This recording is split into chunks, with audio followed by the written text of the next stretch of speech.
Halo adik-adik, ketemu lagi dengan saya, Grace, dalam seri cerita Alkitab. Kali ini dengan judul, Mari Tolonglah Kami. Ayat hafalan kita tertulis di dalam Ibrani 13 ayat 2. Jangan kamu lupa memberi tumpangan kepada orang, sebab dengan berbuat demikian, beberapa orang dengan tidak diketahuinya telah menjamu malaikat-malaikat. Pekabaran, aku melayani Allah jika aku memberi tumpangan kepada orang lain di rumahku. Apakah kamu menikmati persiapan menerima seorang tamu di rumahmu? Apa tanggung jawab istimewamu dalam persiapan itu? Apakah kamu membantu mempersiapkan makanan khusus? Apakah kamu membantu membersihkan rumah? Cerita Alkitab kita hari ini adalah mengenai seorang wanita yang ramah yang menyambut beberapa tamu spesial di rumahnya. Datanglah ke Makedonia dan tolonglah kami. Datanglah ke Makedonia dan tolonglah kami. Paulus terbangun dengan terkejut dan melihat ke sekelilingnya. Ia mendengar nafas temannya yang teratur. Tidak ada orang lain yang bangun. Silas, Silas, bangun! Bujuk Paulus. Silas berguling. Silas, Lukas, Timotius, bangun! Paulus benar-benar terbangun sekarang. Aku mengetahui kemana kita harus pergi berikutnya, katanya dengan bersemangat kepada teman-temannya yang masih mengantuk. Allah telah memberiku sebuah penglihatan.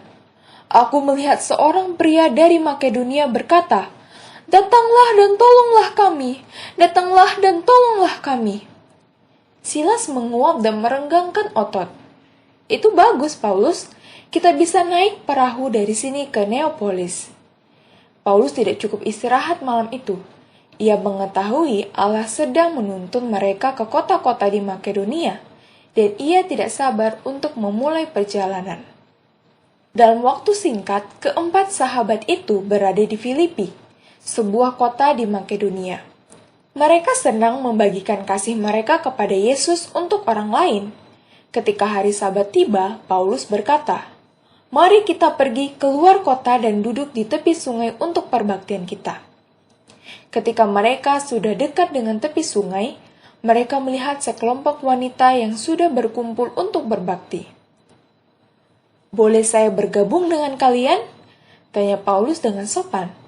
"Ya, boleh, kami menyukainya," salah satu wanita menjawab. Kemudian dia memperkenalkan diri. "Saya Lydia," katanya, "dan ini adalah teman-temanku." Paulus sangat bergembira menemui wanita-wanita ini yang mencintai Allah. Tidak masalah baginya jika mereka laki-laki atau wanita, orang Yahudi atau orang Yunani.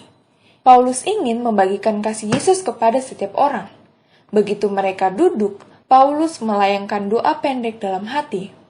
"Roh Kudus, bukalah hati wanita-wanita ini terhadap kabar baik Yesus." Kemudian Paulus menceritakan para wanita itu bagaimana Yesus hidup dan mati untuk menyelamatkan kita. Sahabat-sahabat baru itu bercakap-cakap dan berdoa bersama-sama.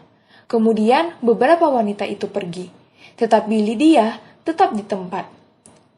"Aku ingin mengetahui lebih banyak lagi.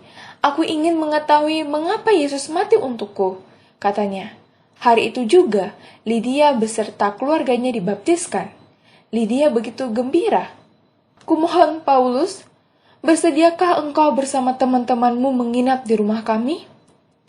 Paulus senang. Ia tersenyum dan Lydia mendorongnya lagi. "Kami senang sekali menjamu kalian," katanya. Jadi sementara mereka bekerja di Filipi, Paulus, Silas, Lukas, dan Timotius tinggal di rumah Lydia. Lydia merupakan seorang wanita pengusaha yang dihormati di kota itu. Ia menjual kain ungu. Tampaknya setiap orang mengenalnya. Karena kebaikan Lydia memberi tumpangan di rumahnya, banyak orang belajar mengenai Yesus. Rumahnya menjadi tempat pertemuan utama bagi orang-orang yang baru percaya di kota itu. Lydia melayani Allah dengan memberi tumpangan di rumahnya.